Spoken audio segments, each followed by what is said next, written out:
So the big question is this: how can dyslexics like us create a place, a community, a tribe where people at any stage of life can come and solve any challenge, amplify their strengths, and ultimately help them become who they were meant to be, or in other words, conquer their dyslexia?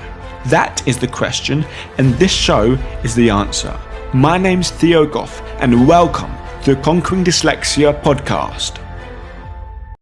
Hello guys, I hope we're doing alright, and today I want to talk about how to deal with dyslexic problems and really going about improving it, how to not be discouraged when things don't work, and how to keep on going despite it. And what I want to talk about is like how the philosophy of how to think of it or how to move forward, and without getting caught up and beating yourself up and down a negative spiral that so many of us go down. And before I talk to you into like the things I've learned, I want to say how I learned them and the things that sort of like I come across through my experience of like coaching and talking and whatever.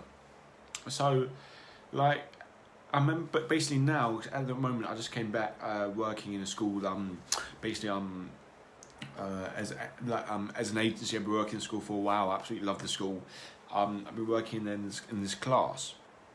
Now, I want to be completely honest because now just came back after summer. Things become a lot different because of the coronavirus. All the bubbles. I was in one bubble for the first week. Now I'm in another bubble with a lot of new people. And with this kid I worked with a lot in year 2 now. He's in year 3, and it's all great. And we're doing a lot of things. And like I remember when the first couple of days of being in that class, I didn't enjoy it that much, and it was quite hard to find out the dynamics of things, of how can I be most useful.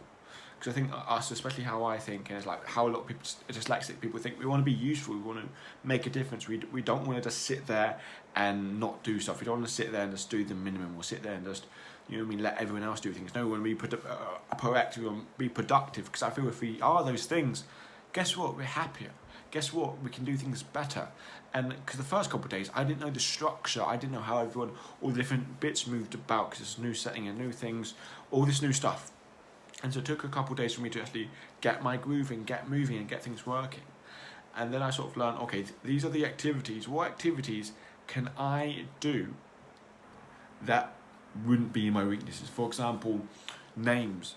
I still don't know the names of the kids in their class. I remember them 1 second, the next second I'd forget them. I'd ask their name 3-4 times in the same lesson. All these sort of things happening, and like, and all these things. I chat to all the different teachers. I said I'm bad with names. They go, yeah, so am I. I go, no, you don't understand. I'm really bad with names.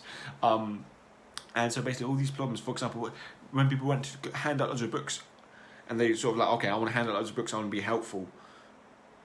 There's a name on their book. I don't know who that is now. I'll actually hold people up by hand those books out, and all these new challenges. And now basically I feel like I found my groove in, okay, here's my strengths. I can do this, I can do that, I can do this. And here's my weaknesses that I'm going to try and avoid doing. I'm trying to work around those problems. And I've sort of learned that, and it's going forward. And to be honest, the first couple of days, when you're thinking, like, this is bad, this is bad, this is bad, this is bad, you don't think it will end. The truth of the matter, it will end. And I remember coming home, I think it was a Wednesday, I can't remember. Today's Friday, but I remember coming home and really thinking, I don't enjoy that. I didn't enjoy that day. The day wasn't a good day because I didn't feel like I was myself. I didn't really feel like I was playing to my strengths. Because to be honest, there's a world of difference. When I mean a world of difference, I mean a world of difference between playing to someone's dyslexic strengths compared to playing to their not strengths. Completely different world of feeling of happiness. If you're not playing towards your strength, if you're not doing what you kind of feel like you can do, and you're kind of subparing yourself doing things that you're not good at, it's that massively damaging in your happiness. It's like, okay, I need to change this. The first thing I was like, okay, I have to change my attitude towards it, because it's something that I learned and take with me. Basically, when I learned through my lifeguarding job, and like, it's the most boring job in the world. You sit down and looking at this pool for 8 hours. If nothing happens, all this stuff. And I remember doing that. I remember quoting this saying, like, it is what you make of it. this job is what you make of it. Yes, like you can be really, really bored sitting in a chair doing nothing, but it is what you can make of it. I'm gonna make this job the funnest job it can be. I'm gonna enjoy lifeguarding. You know what I did? I spent all the time running around the pool, doing all these different stuff. You cleaning the windows, making it the most cleanest thing you could ever do. And I spent the whole 8 hours doing that. I used to look forward to actually cleaning, about doing all these tasks, having all these challenges I'd set to myself, like speaking to everyone, doing all these things about pushing myself, in my confidence, all these stuff. And I would actually look forward to doing that. And I learned that, so basically in this thing, I didn't like how I felt. So I was like, okay, let's change it. And I did things that I felt like, okay, let's have more energy, let's do things more excited, let's be more assertive, let's push myself, all these sort of stuff. And now today I've got a lot better routine, I took a lot more initiative, I understand a lot of things better, and I'm moving forward in a lot of ways, which I enjoy. And how that relates to everything we're talking about is, like, basically sometimes we feel like we have challenges that we come up with that don't play to our dyslexic strengths. So sometimes we think this is the way things are going to be for the rest of my life. The rest of my life, so dark. But I think this is how things are going to be, how things are.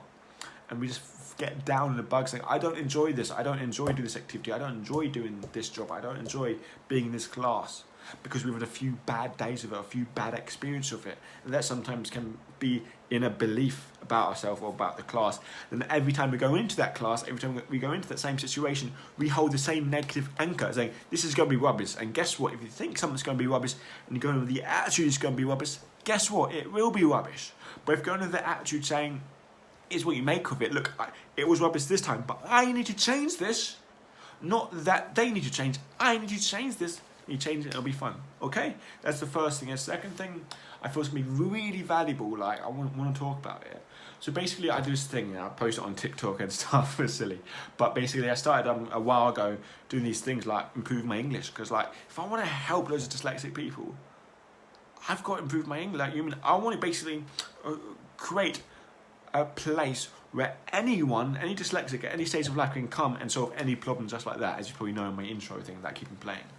But that's kind of my thing. But like, okay, let's find the biggest solutions. And I'm the best guinea pig. Yes, I've tried loads of stuff in the past, but guess what? I'm still struggling with spelling. I still struggle with reading. Now I don't, but I'm struggling with spelling. I'm still struggling with spelling. But like, okay, let's go and improve it. I think today's day 157, I think, or 157 I just did. Tomorrow's 158 of me improving my English having dyslexia, and that's when basically I do, I can show it in the video here if your audio you can't listen to this, but basically it's a whole, it's an A4 like spiral bound book that I write in. And basically I used to do 2 days, now I only do 1 day of spellings, and I do that, and I have tests. I've tested once a week, and I test myself each day. Sometimes I get 10 out of 10 or 20 out of 20. Sometimes I get 18 or 7 out of 10 or 18 out of 20, all of that. But throughout the journey of learning, I started this thing like, I'm going to rip this open, I'm going to massively improve my English, I'm going to be at a level where I can coach college people at English, I'm going to be able to teach people how to get A stars in English and all this sort of stuff. I was like, let's do this. I put so much momentum, I had so much energy, started reading so many different books. And then the wall hit me, like the reality, like, I'm not learning, this isn't going in, my spelling isn't getting any better, even though I spent hours on it on today.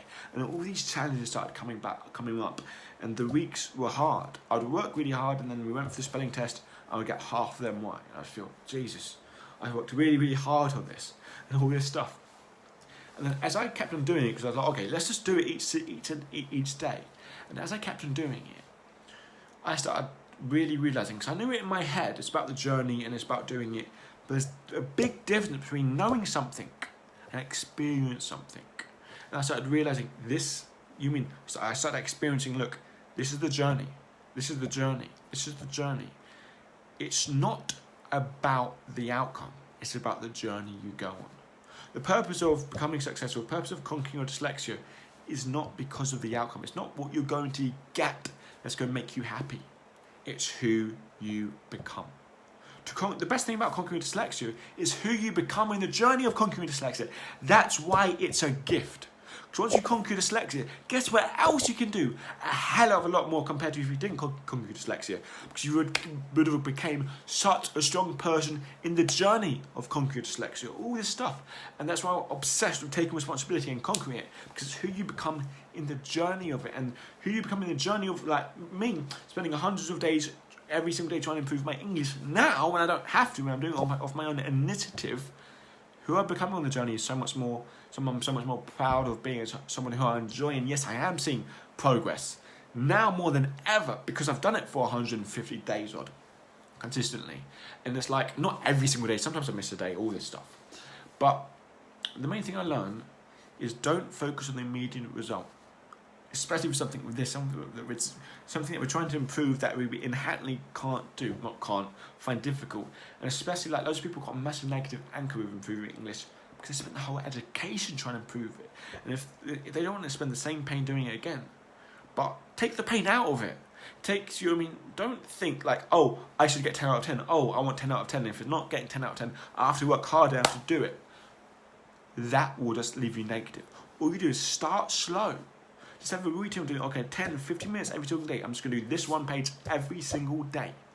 And just find some little thing to keep you accountable of it. And whatever result, because with learning, the more time you test, the more faster you are of learning.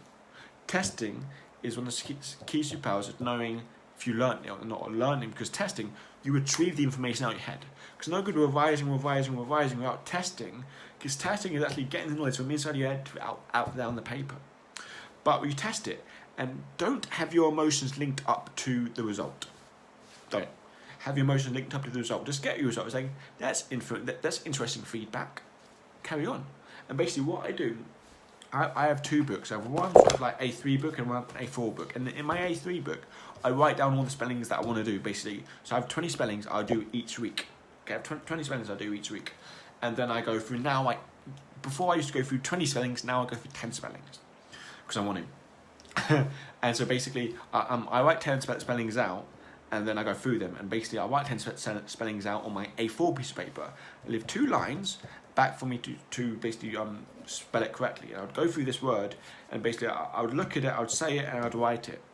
For example, this word here, what I would do is the word basketball. Basket. Basketball. And I write it out. Basket. Basketball. I say it as I'm writing it. As I'm writing 6, 7, 8, 9, 10 times. I do that for all of them, and then I'd test myself, turn the page over, and literally I'd look at the basketball word for a second, then turn over and write it. I don't look at the spelling, I just look at the word. And I would do that, and then, for example, I'd get 7, 9, 10, whatever right. And then if I get them all right, I would go back in my A3 book, and I'd tick off the words I got right. If I got them wrong, I'll do an X. My goal is to get 3 ticks in a row, then that word is complete. Because I know if I've got 3 ticks in a row, that's completed. And that was quite interesting. I basically, in my dyslexia school, there's a thing I did called toe by toe that actually felt like I was improving a lot. And basically the whole method is like, you read a word, if you can read it, you have a tick. If you can't read it, you have like a dot or something. I was basically an X. And basically the goal is to have 3 ticks in a row. And this is in reading. And I was like, I love this method. It's so simple. Let's do this with my spelling.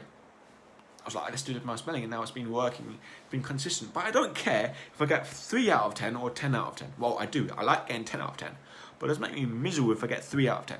It just makes me have an idea about how to move forward and listen to my advice. I know I'm rambling on.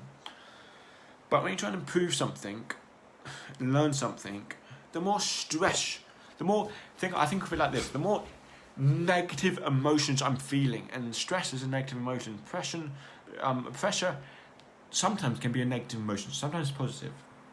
But if it's a negative emotion you put on yourself, then guess what? You don't learn as fast. The studies, science shows, if you're stressed, you don't learn as much. If you're happy, the best emotions like happy, laughing, positive emotions, guess what? You learn so much more better, so much more faster. Your brain learns. That's why kids can laugh 24/7, have a good day, because they're learning, they're enjoying it, all this stuff. So that's basically the things that I've learned, and going forward, let's recap a bit because I like recapping. The first things is to look at your strengths. Like, for example, if you're not enjoying something and something isn't playing towards your dyslexic strengths or your strengths as a person or your skills, don't say this is a bad thing, because then you'll build up an anchor towards it. Say, how can I do this better? it is what I make of it. And if there's something you've hated doing in the past, say, okay, how can I make this better? How can I enjoy it? All these questions will help you. That's the first thing.